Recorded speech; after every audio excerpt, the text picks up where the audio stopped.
Woo! All right, everybody. This is Maiwan here at Dash Radio and the Hollywood Walk of Fame. I'm here with 5-time Grammy nominated, Golden Globe nominated, Taylor Gang's very own Ricky motherfucking P. How you doing? Thank you, man. Thank you for having me. Thank you for having me, man. Thank you for all the vibes over the years. Oh man, it's been a blessing to be able to do what you love and to continue on doing it and pushing on, man. So and I applaud you for taking on new challenges. I feel like every time I look you up, you're expanding your portfolio. I watched an interview with Dame Dash recently, and like he said something that really resonated with me. He says you're supposed to have more than one dream. Once you achieve a dream, it dies. And like once you see it, it dies. You got to move on to the next one, because once it's around you, like, because it's an idea in your head when you think about it, and then whenever it's in front of you and actually, like, you know, you're walking through it, you should push on to do other things. I don't feel like I should just be like, oh yeah, it's just make it as a producer or an engineer like that. It's like, man, you should do more if you have more to go, because shit, it was a crazy idea to start making music, and then it became a career. So if you do that with anything that you apply, shit, sky's the limit. I love that, because you're absolutely right. I think I never thought of it that way, because a lot of artists, I feel like, hit a point in their career where they're uninspired, and now I could see that, like, if you because they're still living the same dream. Yeah, they're imagine you going to sleep every night having the same dream. Wow, that's what happens after a while. You anticipate it. You already know what's going to happen. There's no like fun. There's no thrill. Wow. Where if you push your mind to do something else, it's like you never know, that could be the next one. Like, you know, every night you go to dream, you have a different dream. So some dreams are good, some dreams are bad. It's not, but a bad dream is only whenever you don't push to do it. You know what I'm saying? Like that's the only time it's bad. And whenever it's bad, I have a weird knack of waking myself up, and I feel like people should do that as well. Like, have that self-realization talk, because not every dream is a realistic one. Absolutely, man. Like, I've always had dreams to play sports, like football, but that wasn't it. You know that's the one dream, I think, as a man that we realize. Like, for example, with like music, you can be like 45 and still not popping, but you can be like, it's gonna happen. With sports, we know. Under 6 foot, you know you're not in the league unless you got that Isaiah Thomas, like, you spud web in you. Yeah, man. You know, there's certain requirements that like come with it, but still, even with music, there's certain requirements that you still have to do, and I'm just blessed to be able to continue on and just find other ways in music to push and like help myself out. Absolutely, man. And you put on for.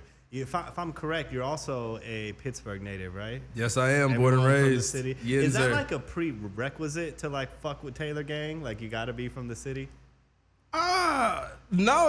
I mean, the original core is all from Pittsburgh. Shout out Will. We were friends since about 18, 19, and I kind of had my own thing going on. It was either you went to ID Labs, shout out E-Dan, the Big Germ and them. You go there, that's where Wiz started. Like, E-Dan found kind of like Wiz and stuff like that. And then you'd either go to them or you come to me. And like Chevy, that's my cousin, and we started working. So it was just kind of like, hey, we were all just hanging out and vibing.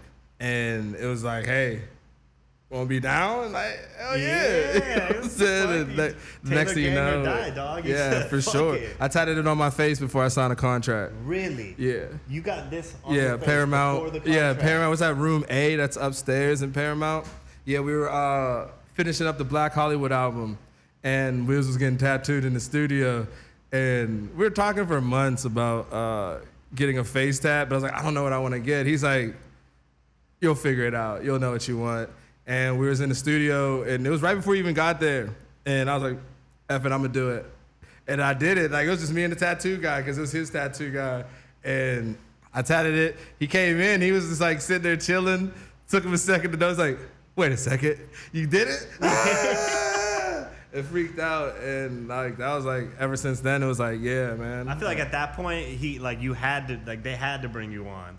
Well, you know, paper wouldn't make it any different. You know what I'm saying? Blood couldn't make us any closer, so I put it in blood. So it's like, you know. Oh man, that's a beautiful thing. Well, a lot of people don't know how to play their role, and they gave me a great opportunity to get on the right road for my dream. You know what I'm saying? Like, they gave me the biggest opportunity in my life to get out of Pittsburgh. Not a lot of people go to Pittsburgh to find artists or producers or engineers.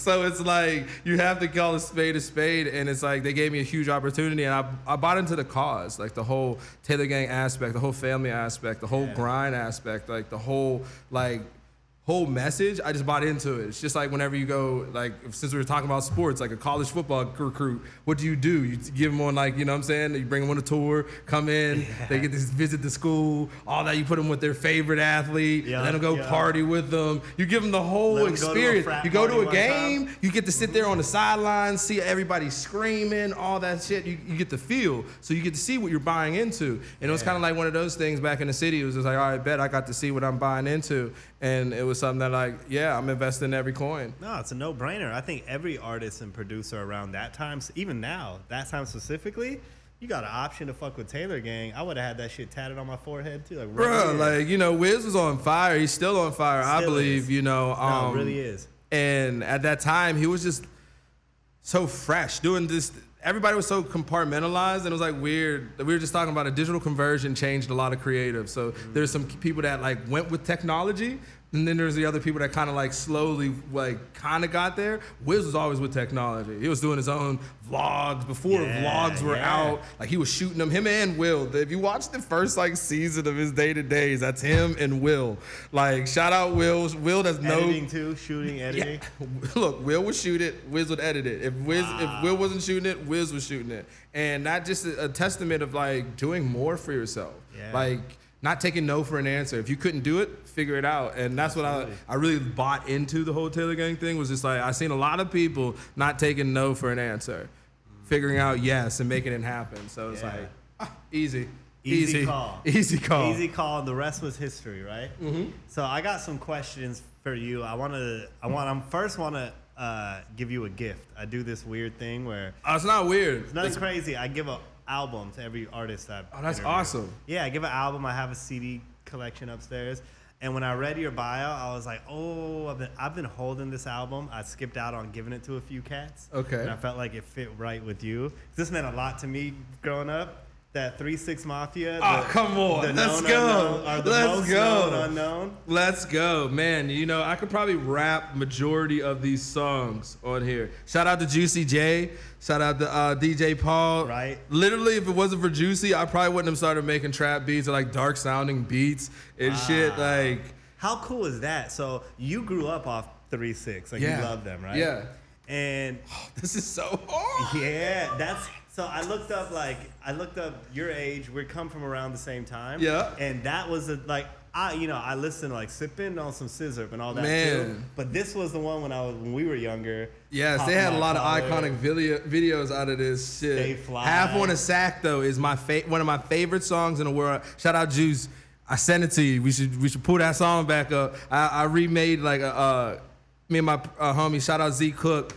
He made the beat. He had a sample that sounded exactly like the Half on a Sack like sample that they used, and it was just like I just went off on the hook. And I'm like, man, I'm a big Juicy J, 3-6 Mafia fan. My mom and my aunts thought I was gonna go to hell because I didn't realize what it like, you know, 3-6. And all my aunts is all like super religious, and I'm over there just sipping on some Scissor. Not even that, because they were listening. I'd be listening to their all their older shit, like Coops the Styles. Like, man. Oh yeah, you a big 3-6 fan.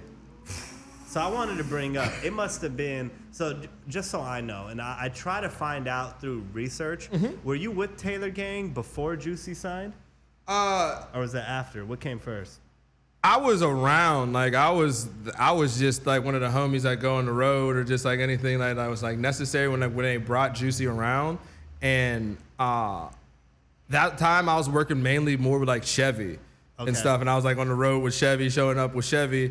I actually met Juicy J because of Chevy. Shout out E-Day and Chev. It was at Adi Labs, and the first time I met Juicy J, he was hopping on my beat for Chevy, and it was just like I walk in the studio and like you hear Juicy J, and I'm just like, but I didn't see him in the booth, and then he like walks out the booth, and then I'm like, wait, like was that just my beat? And then they hit playback, and it's just like, oh shit, I'm meeting him, and it's like it's on my beat, and that's like it was like one of those, holy shit moments. That's all I wanted to ask. That must have been such a like full circle. Like I'm here. Oh, I had like a conniption fit in my head. Like I literally was just screaming like the loud like ah! Like your bio, so people know this man's bio has 3-6 in like one of the first few sentences. And I remember I was like, what a fucking beautiful thing, because now you're boys with Juicy. You've done, I'm sure, a handful of records. Man, yeah, shout out Juicy, shout out Big Crazy Mike. Worked a lot with Juicy, and like even making like production with him. He's the craziest guy ever. He'll say like, no, right there. He'll, like we'll make beats, and he'll just like, all right, bet.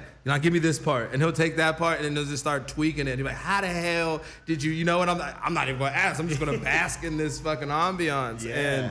And it's a surreal moment to be able to listen to somebody like Die Hard, win, lose or draw. It was not even like a possibility in my head that like that was gonna ever happen. To it happening, to me, it's constant reminder that you just have to just push. That crazy ass idea in your head is actually realistic. Yeah. It's doable. It's just, you have to make everybody else believe. And when it happens, you're gonna have that moment. I don't care who you are. I still freak out when I see Snoop Dogg. Like, that's like we were cool, we made songs. Him and Juicy and Snoop are two people I would have to say I still have fan moments. Oh yeah. Just because I'm just a fan of their work. I know so many of their songs, so many of the random like filler songs. You're like, you know that joint? I'm gonna be like over there like going crazy. And you gave me a historic album. Yes. And just even to see it says executive producer DJ Paul and Juicy J. Like people don't do that. Produce a whole album. Yeah. A whole album. Like No, not Paul- like nobody else. Like Paul's those two. one of the most underrated producers in hip hop.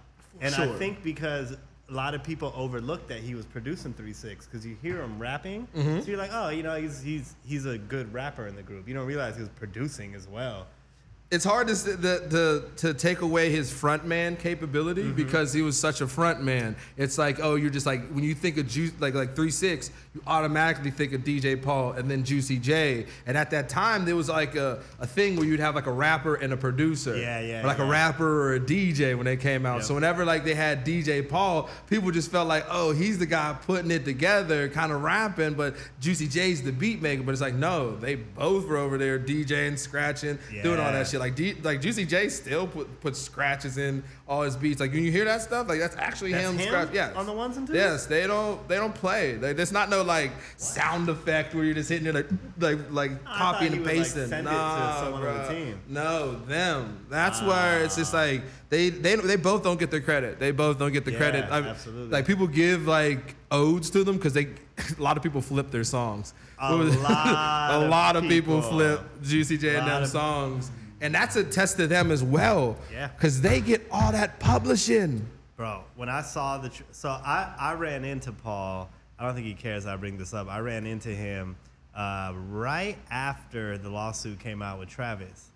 And I remember I was telling him, I was like, you mean to tell me Travis did not call y'all to clear, tear the club up, what? Tear the club up. When he said, fuck the club up, he was like, nah. And DJ Paul's so smart. I was like, but the album's been out for like a year. Like, why am I just hearing about the lawsuit? And he's like, oh, I let it do its numbers. Of course. He said, I let it do its thing. And he smiled with his grills and he walked away. And I was like, this motherfucker is a lot smarter than I thought. Yes. Because when you listen to 3-6, I don't mean to be a dickhead. It's going to come off like a dickhead. I wouldn't expect them to be intellectuals. They're screaming at me, talking about sipping on scissor, like. But that's the whole entertainment aspect that they sell. Yeah. They really know how to sell it. But they came up in the era of great record deals, okay? Oh. People don't understand that their era that they were coming up in, there was a lot of independent labels and that were taking, and distribution companies taking chances and people like them. Like where they like, you know, when you think about Cash Money, they had Birdman and Manny Fresh. When you think about Master P, he had Beats by the Pound and all that shit. Yeah. Like it's like if you had the artists and the producers, they're throwing the money. Yeah. Because it's like it's saving them money. Yeah. Like, I don't have to go out. I don't have to go get this producer or this producer. Because back then they just didn't have laptops. You know what I'm saying? You had to actually you had to have like somebody who had all this stuff, and it's like they got that, and it's crazy because that's the testament of music, because it might take a little bit to catch on. Then they figured out the business in that era of, because they had it in the golden era. It was like a short period. Yeah. Then it started getting kind of shady because the label started saying, oh, wait, whoa. These people were starting to understand shit.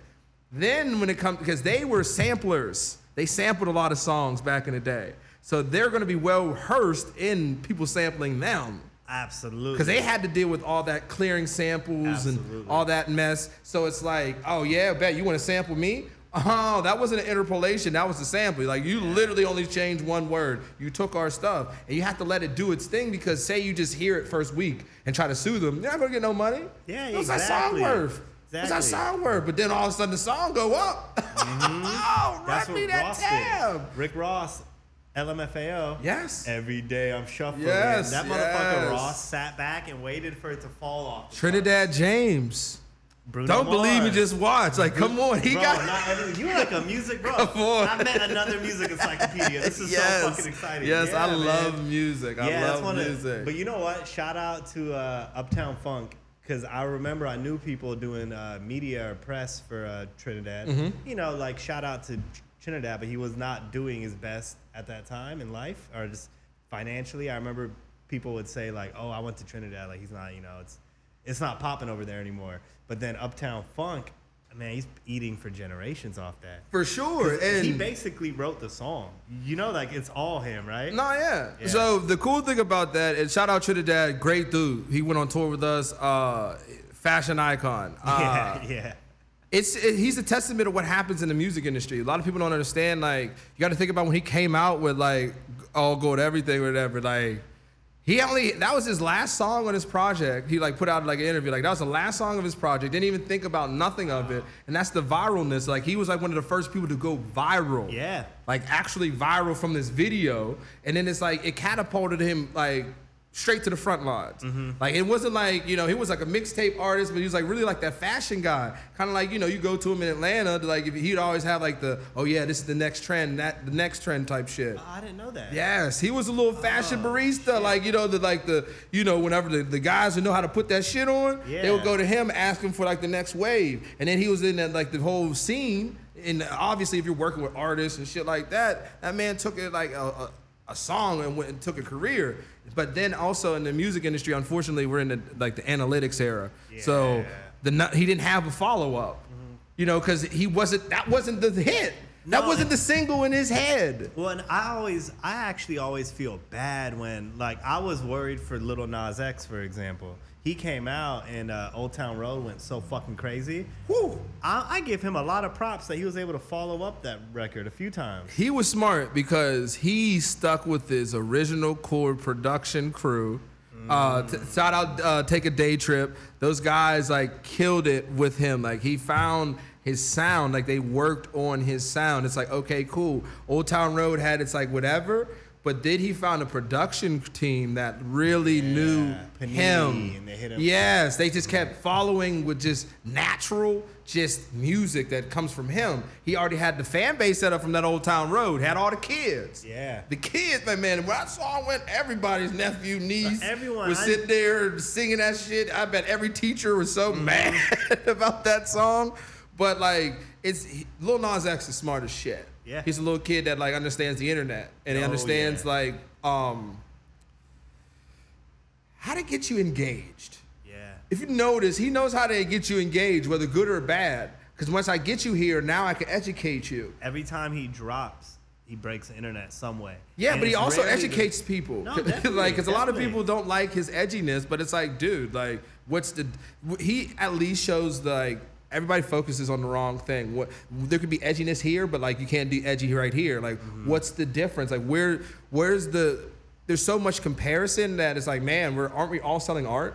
Yeah. Like, I love Joe Rogan podcast. I know everybody's kind of hard on him right now or whatever, but I love his podcast. They did this one interview with this guy. They were talking about painters and how like they seen somebody auction off a $63 million painting, and it was just this big, huge beige canvas.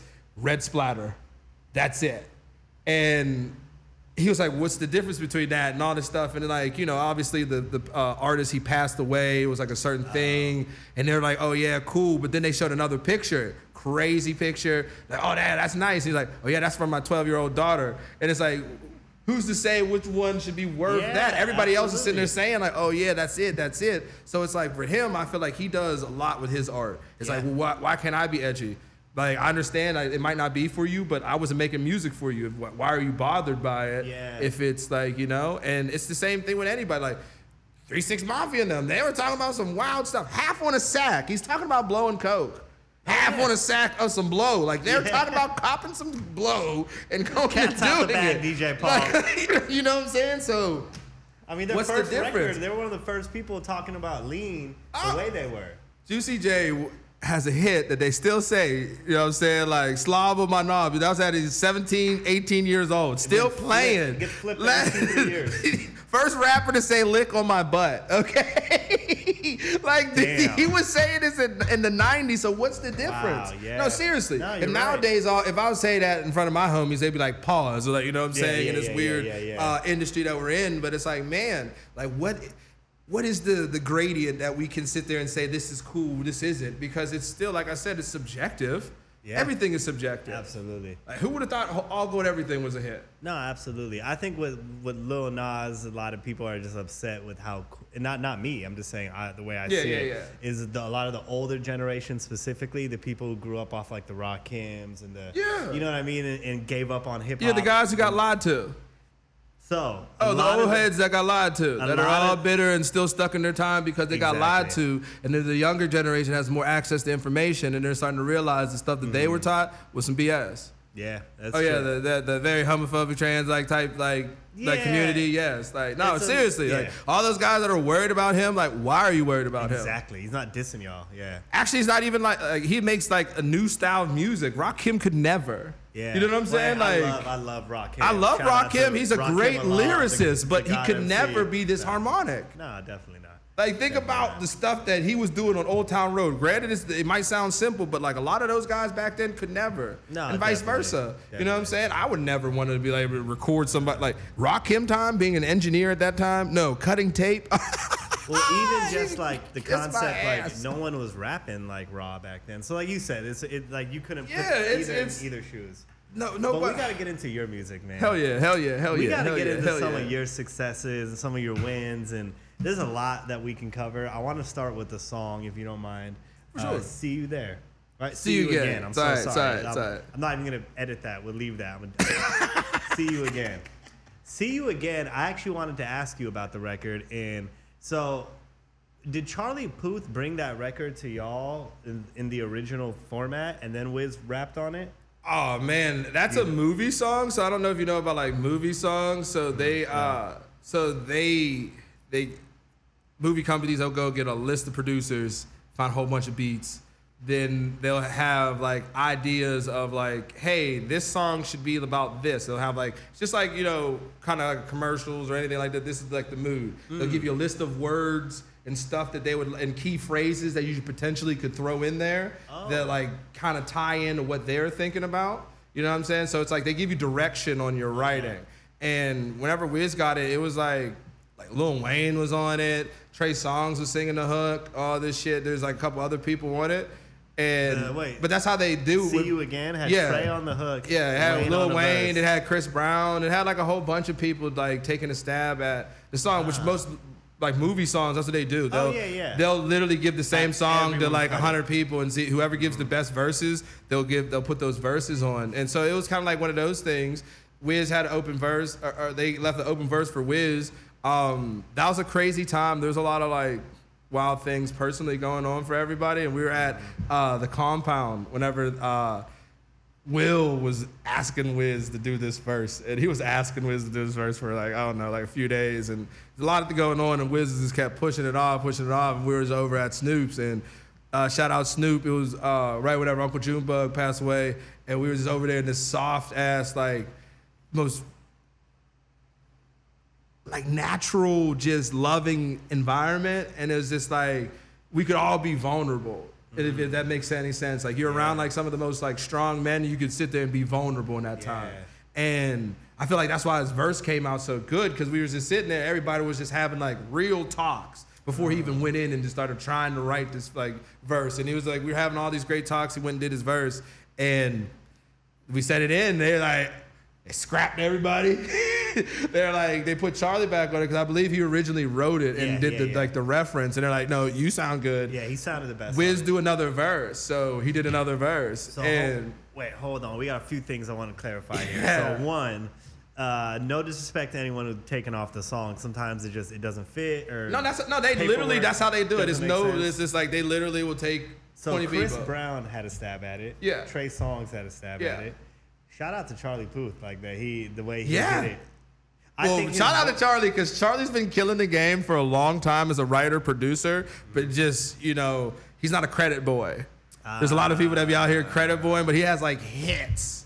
Even he wrote hits. What was that one hit he did for Trey Songz? Like he even wrote shit for Trey Songz. A whole bunch of people. Charlie Puth. Wow. Yeah, his discography retarded. Okay. Retarded. You gotta give Charlie his props because like they had all the heavy hitters and he was like kind of like a no name, but he was a name in like the producer writer realm, but like to the artist realm, no, that was his first big like, hey, I'm Charlie. Hey, I'm Charlie. Like, you hear these vocals? Yeah. And they scrapped everybody, put Charlie back on. What about the Wayne verse? They took a Wayne verse off there? Obviously they didn't like where it went. Yeah, it didn't fit in my. Yeah, because like I said, every song is. Like, cause he did a couple other songs. There's another song that he did. He did that with PNB Rock, Young Thug, and all them shit. It was like another one of those where it's just like they just take everybody's verse, whoever does the best one. It's just like it's like, you know, it's not. It's like the old school. People don't do that nowadays in the studio. They don't tell their homie their verse is whack. We need to get back on that. Tell your homie that his verse is trash. Yes. It's okay, because then he's going to go revise it or go put somebody else that's better on it. Yes. Don't do the sneak, take them off weeks later. No, the label is going to tell you it wasn't it. Like the movie people are going to tell you, no, it wasn't it. Wasn't it? Next. But that's still crazy. I would love to hear like the Wayne verse from that record. If someone has that, some engineer leaked that shit. Probably Will still has it. Rick, if you got it, Ricky or Will, listen, I don't got your number. I'm gonna try to get it because I would love to hear what Wayne had to say on that. But that moment was so perfect. Shout out to all the decision makers who put the record out the way it came out. Yeah, because he did his second verse and it still wasn't done. Like it was like he did like they liked the first verse. They're like, can you take another stab at doing another verse? Took another stab. They're like, we really like it. Then they're like, there's like a bridge part, and they're like, can we try to work it in with the movie part? We're like, what? We try to do it like our way. They're like, it's not movie enough. So they brought us in before the movie even came out. Showed us where the fucking song was gonna go, and like they're like, because they had to bring the stems to him, bring the session to the guy who was doing like the audio shit for the movie. And mine, it was like me, Will, Wiz, and like some of the movie producers and shit. And when I said you could hear a pin drop, and all you hear was every guy in that room was crying when we seen that scene. It was just like, whoa. You knew what to do. Like, no, we just was like, whoa, we didn't know this was gonna be this powerful. Oh yeah. Like the song was like great. You gotta understand, I love whenever like Wiz gets vulnerable like that. You know what I'm saying? And like does that empowerment music, but when you see it, completely different. Like that it was like, dog, did you even know? Like he knew, like he knew, he understood the assignment. Like they said that phrase, like, oh yeah, you need one of these? Yeah. Cool, say less. Gotcha. And literally, whenever we seen it, was like, yeah. That record is huge. It's like, you're looking around like, yeah. You guys like y'all really shook the game up with that one, man. And then he just went up. Golden Globes, but that Grammy, we got snubbed on that, man. That was crazy. I mean, look, 3 of them. Yeah, he got 3 of them. Listen, but these days a Grammy snub. What's the difference between a Grammy win and a snub? Like Kendrick, that's like. I mean, Mad City didn't win a Grammy. That's like sitting there telling somebody if you're gonna lose the NBA Finals or something like that. Unfortunately, when you do come up. You're taught like, man, first year I ever made beats, I was up for Pittsburgh Hip Hop Awards. We used to have Pittsburgh Hip Hop Awards. Wiz even performed at this motherfucker. He performed, he had height of a beef and shit. Like, I love that nigga for that. But and first I literally seen the guy, I don't even know why I was up for it. I was trash at making beats in my constellation, but I was very good. I was a mover and shaker. I know I had the gift of gab. I knew how to get people on there, and the song that was up was a pretty tight song, but I seen the guy pay for the thing, and I told my best friend, who's still one of my best friends, he's part of my Mount Rushmore 4, shout out Corio, and I said, I just seen the nigga buy the award in the bathroom. They're like, nah, you crazy, shout out. Then all of a sudden the award, I was like, watch, he gonna win it. And all of a sudden he won it. And they're like, oh yeah. I was like, I didn't care. I was like, I don't care about none of this. I'm gonna get a Grammy. And then like, you work hard. Then we get up for it for We Them Boys and Black Hollywood. We got snubbed. But then it's like you get See You Again? That song broke records. The longest #1 until what's it called? Old Town Road beat us out by a week. That was the longest #1 consecutive #1 in a week, like, you know what I'm saying? Type shit. Y'all tied and Lose Yourself, right? Oh yeah, no, I believe we beat that. I believe we ended up beating that, and then Old Town Road beat us. Damn. Yeah, that's crazy, the kids, man. You can't beat the kids. Nah, you're never gonna beat the kids. And Old Town Road was so like, it was confusing. Like all of us are like, this country? Be like, I don't give a fuck what this is. It sounds so good. Shout out to them and how they bounced back with that Billy Ray Cyrus thing after they took it down off the charts. That was, oh yeah, you want to take us down? Hey Billy. No, that actually propelled the moment, because I remember it became a thing. That's when I first listened to the song. When I read that they took a record off the country charts because they felt it wasn't country, and I saw he was a black kid. Yeah, and I was so happy the label backed him on that. Oh yeah. Because in that moment, that young black kid needed that. Yeah. He needed that break, and they literally shafted him. They literally took him off something that, like, just because wait, he's black and he's a kid, and like they tried to start being extra about the shit. Because listen to Florida Georgia Line. That's like an urban country like group. Like, you know what I'm saying? A lot of the urban music is blended everywhere else, aka black music is everywhere else. So it was good to see that. But back to See You Again. That was probably one of the greatest songs ever. So that's what I wanted to know about the production of it. Did it come to you with just Charlie's vocals, or did it come to you with just like a little piano and you guys built around it? I was more part on the vocal construction and everything, on the engineering side of that record. Because when it came there, it wasn't like as monumental of a beat. It was still pretty tight of a beat, but once they got Wiz's parts, and they're like, okay, cool, this is going to be in that part of like the movie. That's when it started getting even more triumphant. They started adding more like singers, because they didn't have like the whole choir behind it and shit like that yet. Like, it was just Charlie's choir. Like, he was like, don't forget Fucked Up. He still had a stack of his own, but they didn't put the rest of like that choir in the background and like do all that. So it's like, that's why I said we didn't know how big of a song, because it was like a great song. Like when it was done, like for our end, like, oh yeah, cool, passed it off. Then you can hear it to the rest of the world. They added all the bells and whistles. You're like, oh shit, this is out of here. Huge record. Yes. So I wanted to bring that up to bring up the next point. So you're facing a new challenge now as an artist. I'm seeing Ricky P on songs. You know what I mean? Yes. No games. Yes. So listen to that. Your work you did with, if I'm correct, Red Cup Nation? Yes. Shout out Red Cup Nation. Their DJ production group. Yep. They be killing it on the EDM stuff when it comes to like DJing. They be doing festivals, college runs, all that shit. But the production is crazy.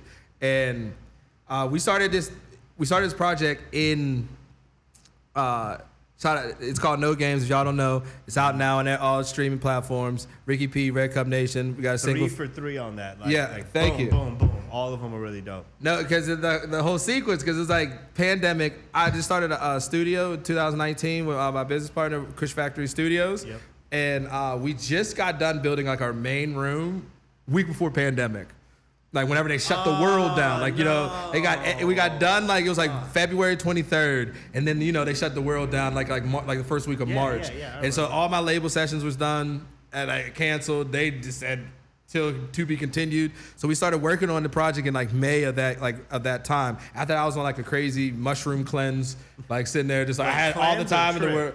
No, it was like it wouldn't be a blend. It was a cleanse because I started removing a lot of things out of my life. That was like the start where I was like sitting there figuring out, like, to the point where like that summer I ended up just stop drinking like all the way. Like I started to cut out a lot of things because I just felt. You still don't drink?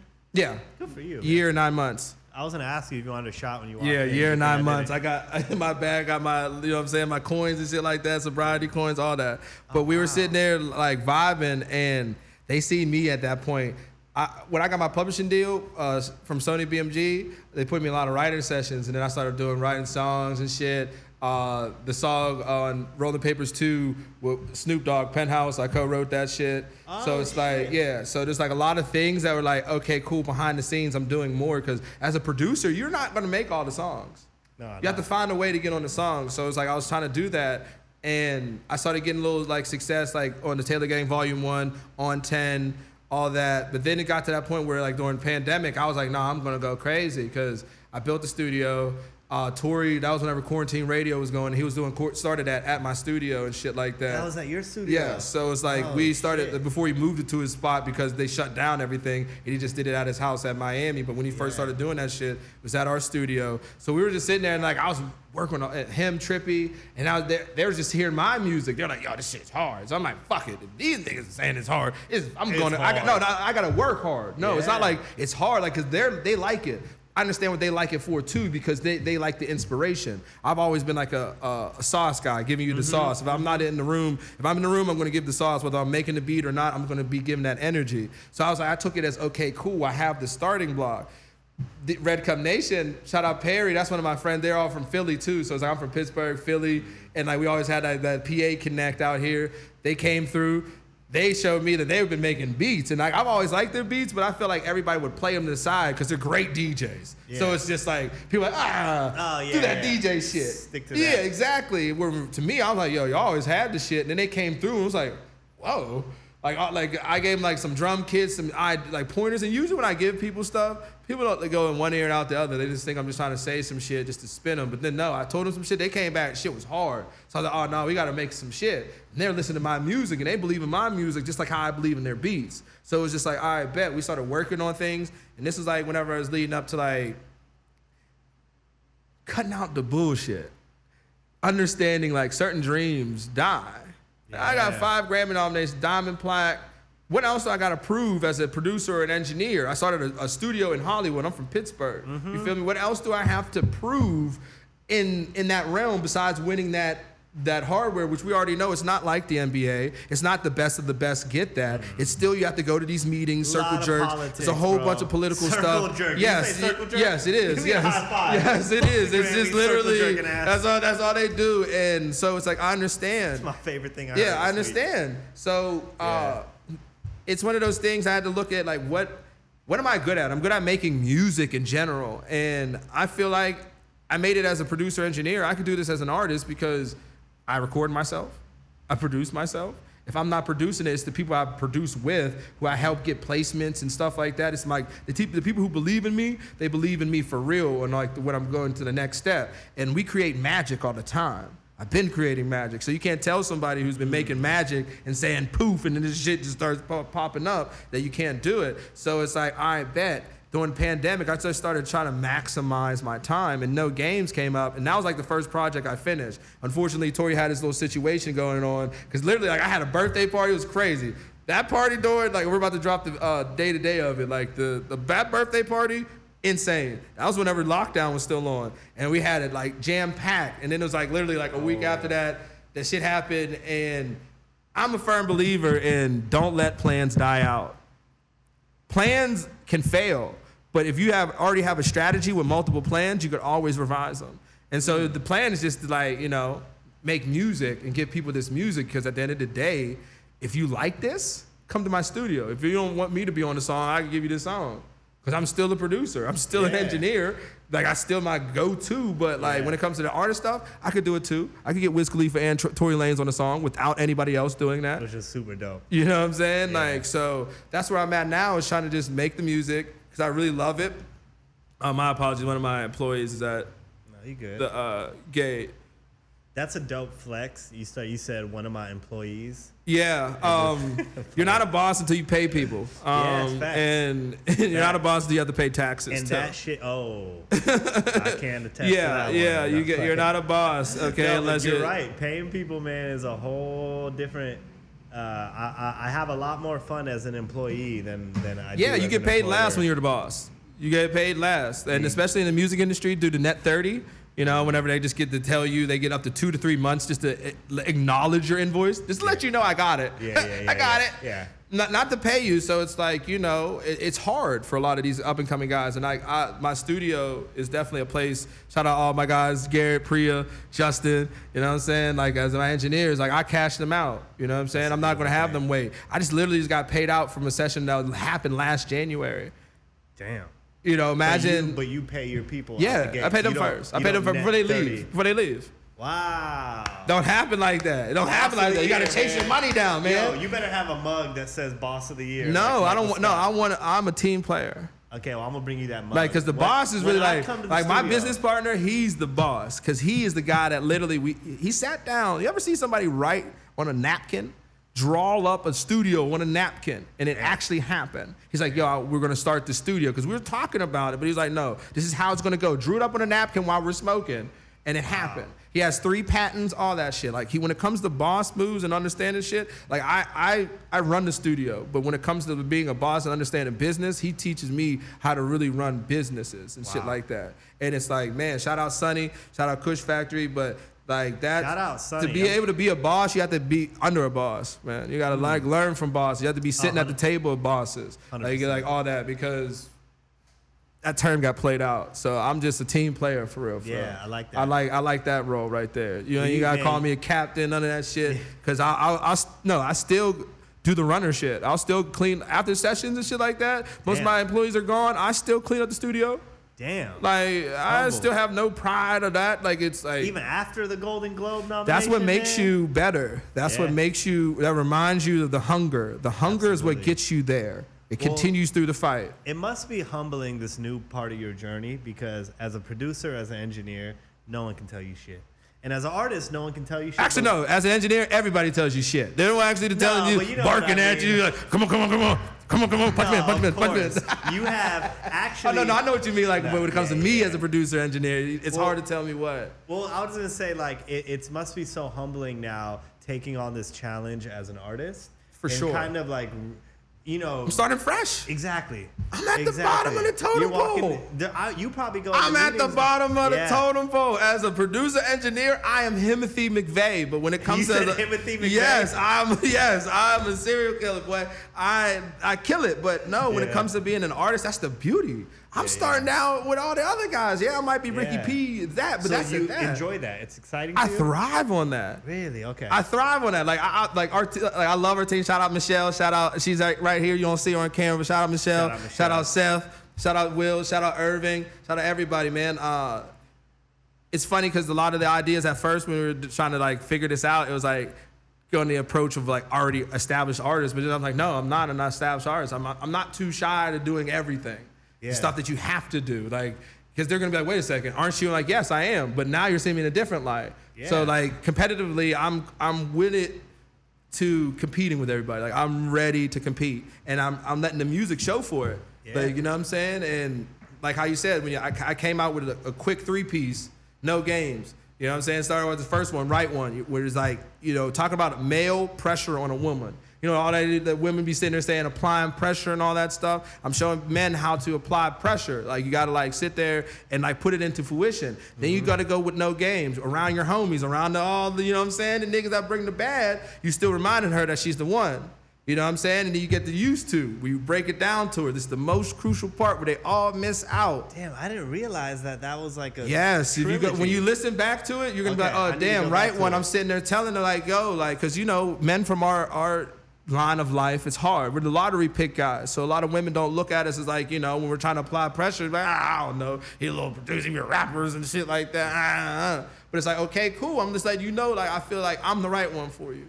And then whenever it gets to no games, it's like, I'm still my homies, and my homies is them. You know, all the shorties is right there. But around them, it's still you. Yeah. You feel me? Because there's no games being played. Even in the record, y'all kind of did it dope, where Wiz was kind of talking about, Wiz was like, he was addressing more of like personal thoughts, kind of like not, but then Tory brought that other side of it. So Wiz is like being Wiz. I don't know if you notice how Wiz is. He's the cool guy. Like, he's two-player. So he's just sitting there being player, around you like, I'm dad. Because that's what he's talking about. I'm dad first. So when you talk about me, talk about how good of a dad I am. And then we can talk about the life, and you know, all the little girls, they're going to get gone off this shit because you never seen this type of shit.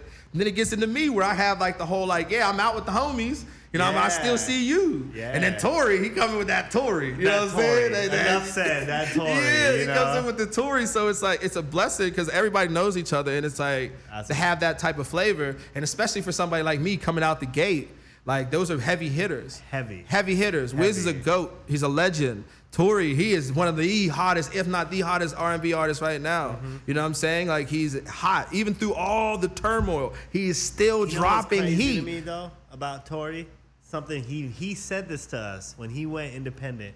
He was like, they're gonna come after me. For sure. And I don't think it's a coincidence at all that he's had so much controversy. I'm not saying he hasn't made mistakes. I'm just saying it's an odd amount of controversy for a dude who just gave the industry the middle finger, kind of like, fuck people y'all, don't need all right, so the music industry is a three-headed horse: creative, corporate, and legal. Okay. When you can create corporate interests, right now, bro. yeah, like if you can create corporate interests, they are not going to let you go. They're going to throw the whole kitchen sink at you. And they tried to do it with him because he was always an underrated artist, kept just getting his own core fan base. The hardest thing where most artists like overlook, they just want to be popular. Where he was just targeting his fan base, giving solid music, solid singles at the time. Like, you know what I'm saying? Really wasn't giving people bodies of work. Then he just started really just hitting people like, okay, cool, I can sing rap, I can rap. You know what I'm saying? Then he started showing people his full versatility. And then it's like, all right, bet. I could get out of my contract. Usually when that happens, label's gonna throw you all the millions or try to throw you all these little trinkets and they fall for it. He didn't fall for it. Exactly. That does not like, a lot of those people don't like that. So you agree, him going independent to me. Look at anybody going independent and how they like, I bet that's how Drake feels right now.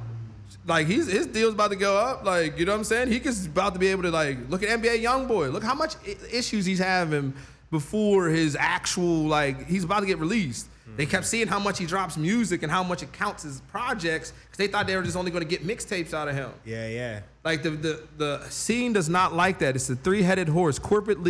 It's creative, corporate, and legal. And legal represents corporate. Think about it. You can have as much money in the world, but you don't got legal money like that. And guess what? Your lawyers probably try to be on the corporate team. All right. Absolutely. All those big time lawyers over there. He's trying to party with those guys. They know too.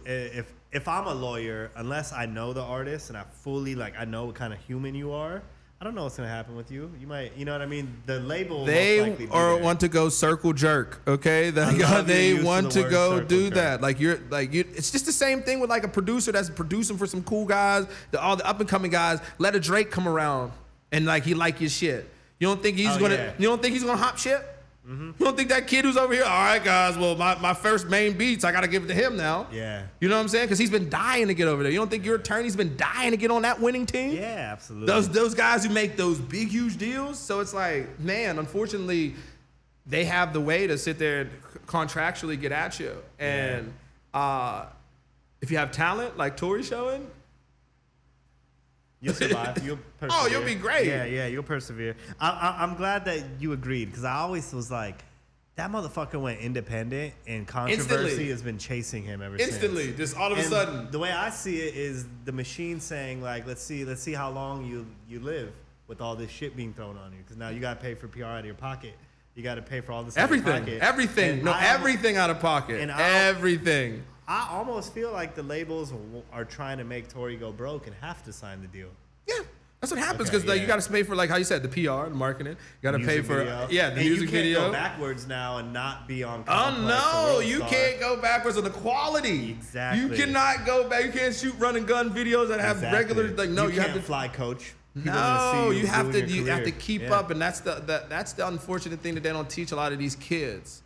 Is that once you start getting the motion. If you build a solid team, because shout out Tory, he has a solid team.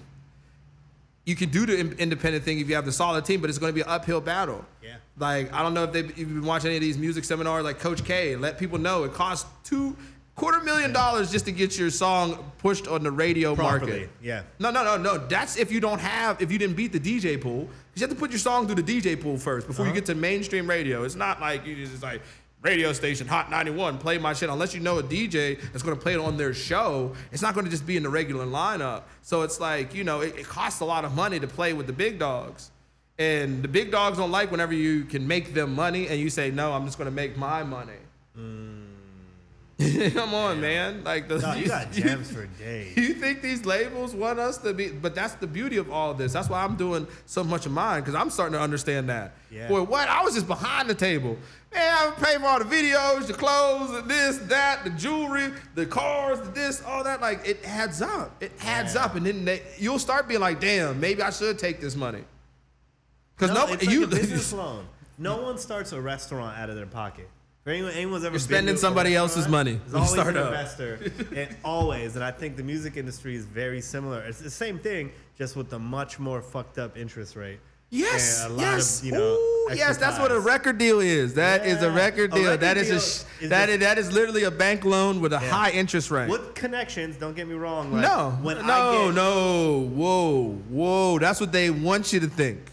Well, that's what they want you to think. In radio, for example, I've had artists reach out to me directly. Yeah. Versus the same artist, then their Capital representative or their Empire rep will hit me, and that's someone I have a relationship with, and I'm like, oh yeah, I got you, fam. Yeah, you know that call that Capital rep did. Yeah, because he paid for that.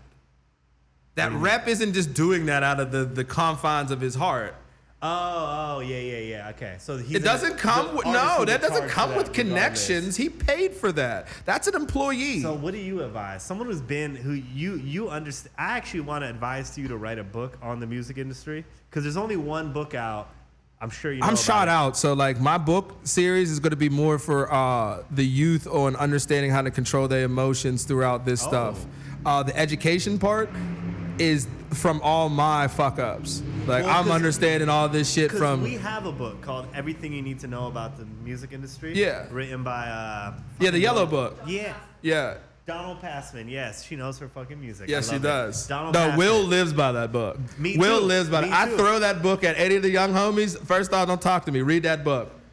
After you read the book, show me that you read that book. Like, you tell me. I give it to artists, and if they don't read it, I don't answer their calls anymore. Yeah, no, that's how Will. That's how Will takes all his clients. Wow. That's how Will takes all his clients. You have to read that book and recite it to him. I feel like you would give such a different take, because like Donald Passman's from the legal, like you said, creative corporate legal. Yeah, he's from that legal who knows what corporate's trying to do to you. So I would love for you one day to give us like a master class or something from the creative side. No, for sure. So if you're a producer, find you a good artist, or find you an artist. It doesn't have to be big artists, small artists. Okay. Find you an artist that believes in you. Find you that role player, because that's what's going to get your sound. Not just being a beat maker, that's what's going to get your sound out there. Okay. Once you become you're getting your sound out there, keep getting your placements. Don't rush to a publishing deal, because a publishing deal is not going to be what you think it is. You said don't wait. No, wait. Okay. I waited years to do a publishing deal, but even then I took a small amount of money up front, because own that shit on the back end, right? Well, no, you owe them more on the back end. They're not just going to give you $100,000 and want $100,000 back. They want $150, probably realistically $200, $225 on a good day. Because they're going to give you that money, and they're going to give you these services. That rep costs money. So that conversation that you have with that label rep about this artist, that cost out of his pocket. Now they're not going to tell you that money that they gave you were supposed to go pay that man to go do that. But no, you're going to get that money. You're going to think, oh yes, this is my money. No, that's for your whole budget. I see. That's for your studio time. That's for paying the producer. Yeah. That's for everything. If you're a producer, oh, you think you're going to get put in those sessions with Travis Scott? No, we signed you because we like what you do already. Keep doing what you're doing already, and then get your buzz up. But no, people think, oh yeah, I got signed to Sony BMG. They're just going to put me with all their big heads. No, they already got their guys that are working with the big heads already, that they can sit there and pay what they want. That's why the game right now has all these young kids producing all this shit. But guess what? All these kids are just getting credit, not getting paid. Because you know why? All these young kids don't got legal. They don't understand that, like, you know what I'm saying? There's a loophole right now where they're dropping songs without getting it cleared. And then due to Net 30, they don't have to pay you. The song could be out for a year and you still don't get paid. Yes. So your interest as a creative, you have to find a way to keep your mission going without them. So when they give you that money, it's only adding money so you could burn off. You're spending their money. That advance is supposed to be spent. Yeah, it's not supposed to be spent on you getting your life right, but they're banking on you to take that. Go to a bank. If you really want some money, young guys, go to a bank. ask them for that type of money. See if they're gonna do it. If they don't do it, don't take it from the label. Wow. Wow. Seriously, don't take it from the label. Because the label wants you to do that. They're banking that you're the starving artist, 100%. going to see those number figures, 100%. And they're not going. You're not thinking about taxes. Yeah. And don't let you get signed out here in California, where most of the labels are either in California or New York. So like, yeah, well, where else are you gonna get signed, dog? I mean, well, unless you're an independent or like those in betweens. But if you're talking about the deals that they're inspiring to get, brother, man, don't do it until you got at least 20 or 30 like hits under your belt. Not like not the songs that you think are hits. Wait till you run the conversation, right? Yes, until you have the analytics, and even then, build your own studio. I love this, man. Like, do everything your own. Ultimately, Ricky P, would you advise just what's your black and white answer to like, should an artist sign to a major or not? My black and white answer is, it all depends on how much money you have. Ooh. If you're gonna sign to a major label, make sure you have major label money already. Already? Yeah. Okay. Make sure you have your own money. Okay. Because you're gonna because when major labels do all the analytics and shit like that, those number figures aren't gonna like entice you if you have money. So don't quit your day jobs. Don't be like a starving artist trying to just think you have to put your find your finances. Figure out shout out like my homie Z Cook, who I just had to say, he designs cars on you know what I'm saying, like his main day job, but like he gets placements, big records, but yo, like get your life right, because that beat making money might not sit there. Beat making money didn't get him his big ass house that he got. But he has a nice studio inside that big ass house that he can sit there and make his shit, so you don't have to sit there and go out of pocket or sit there and be a starving artist in a nice ass studio. So you know ultimately, what I'm saying? You're saying I love the way you don't sign unless you have that type of money. Don't if take they're offering you $1 million, make sure you have $1 million. Wow. Because you're gonna have to pay some of that shit back. Yeah. I'm sorry. It's just. I'm a black man from not that much, you know what I'm saying? From Pittsburgh, there's not too large of a ceiling. When I got my money, ask Will, I was out here kind of wilding. But it's like, you know, and that's taking it from somebody who's like, yo, they're banking on you not having shit. They're banking on you making nothing and being that starving artist for years and be like, look at that money. Mm-hmm. And I took that small amount of money because Will was like, you know, you got to pay that back. Smart. Like, it's good that you had that in your corner. Whoa. Because a lot of people... No, people tell you that shit, but like they're not going to tell it to you in the manner of like... They're going to tell it to you like, you know, you got to pay it back, right? Like, well, he's like, no, before you do anything and see what they're talking about, just know you have to pay it back. No, and a lot of people on your team want you to take a bigger check so they get a bigger So they can get there, yes. Their 10% gets up, 20%, yes, whatever. Yes, but don't sign. Don't sign if you ain't got it. If they going to offer you that money, sign. Make sure you have that type of money in your bank account. I don't want to put this responsibility on you, but I feel like you're going to be a beacon for the next generation of creatives to move the right way. I really admire like your knowledge of the game. I feel like I rarely, not like the actual industry, but when it just comes to music and knowing music well, I rarely feel like I get matched on my music IQ. And no, you were spitting some shit earlier. I was like, okay, he knows his shit. He said he was a historian off the air. Hit me hard, this boy hit me with some shit, and he hit me with the CD. I already know you. Which we got to shout out one more person before we wrap this here. Yep. Somebody who doesn't get enough love to me in hip hop, and not nearly enough love even with the 3-6 Hypnotized Minds. Project Pat. Project Pat. I fucking love Project Pat. Project Pat. You don't know a rare gem about Project Pat? His wife is from Pittsburgh. Really? Yeah. Like her family's like from Pittsburgh. And like this Project Pat has like he's probably giving out more features of Pittsburgh artists, like rising Pittsburgh artists, than like anybody. Like Project Pat's a real one. I done seen Project Pat in the trap. Well, he's like the trap, sipping on some scissor. That's him. Yes. Chicken head.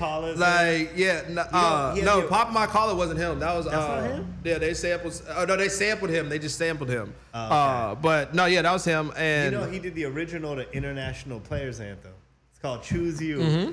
And I love UGK and obviously Outkast, like the way Andre delivered that verse. I listen to the Project Pat version way more.